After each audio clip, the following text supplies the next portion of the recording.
Hi friends, நம்ம good bad ugly படத்தோட booking April 4ஆம் தேதி 8:02 PM ஓப்பன் ஆகுது. இந்த அனௌன்ஸ்மெண்ட் நேற்று ரிலீஸ் ஆகிடுச்சு. நம்ம ஏகே ஃபேன்ஸ் எல்லாம் இந்த அப்டேட்டுக்கு தான் வெறித்தனமான வெயிட்டிங்ல இருந்தாங்க. நம்ம டிக்கெட் புக்கிங் எப்போ ஓப்பன் ஆகுது, சீக்கிரம் புக் பண்ணணும், 10ஆம் தேதி மிகப்பெரிய செலிப்ரேஷனோட அந்த சம்பவத்தை பார்க்கணும் தியேட்டர்ல அப்படின்னு. அண்ட் ஆல்சோ நேற்று கிடைச்ச இந்த அப்டேட்ல இருந்து நம்ம ஏகே ஃபேன்ஸ் வெறித்தனமான ஹாப்பில இருக்காங்க.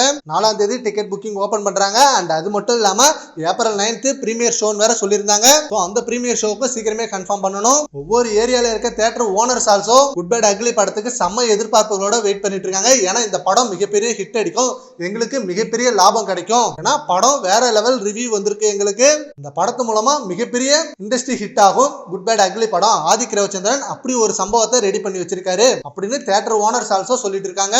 ரீசெண்டா கூட ஒரு அவார்ட் ஃபங்க்ஷன்ல ஆதிக் ரவிச்சந்திரன் இந்த படத்துல அஜிசாரோட நிறைய படத்தோட ரெஃபரன்ஸ் இருக்கும். ஒரு ஃபேன் பாயா என்னால முடிஞ்ச அளவுக்கு பயங்கரமா எடுத்து வச்சிருக்கேன். கண்டிப்பா இந்த படம் வேற மாதிரி ஒரு ஜேனரா இருக்கும். அண்ட் ஆல்சோ இந்த படம் முழுக்க முழுக்க ஆக்ஷன் சீனா இருக்காது, ஃபேமிலி சென்டிமெண்ட்ஸ் ஆல்சோ இருக்கும். எமோஷன் இருந்தாதான் ஒரு படம் ஹிட் அடிக்கும். சோ இந்த படத்துல நாங்க எமோஷனும் வச்சிருக்கோம். ஆடியன்ஸுக்கு ஈஸியா கனெக்ட் ஆகும் இந்த படம் அப்படின்ற மாதிரி சொல்லியிருந்தாரு. சரி, ஓகே ஃப்ரெண்ட்ஸ், ஏப்ரல் 4ஆம் தேதி நம்ம புக்கிங் ஓப்பன் ஆகுது. நீங்க எவ்வளவு வெயிட்டிங்ல இருக்கீங்கன்றத நம்ம கமெண்ட் பாக்ஸ்ல கமெண்ட் பண்ணுங்க. Thank you friends.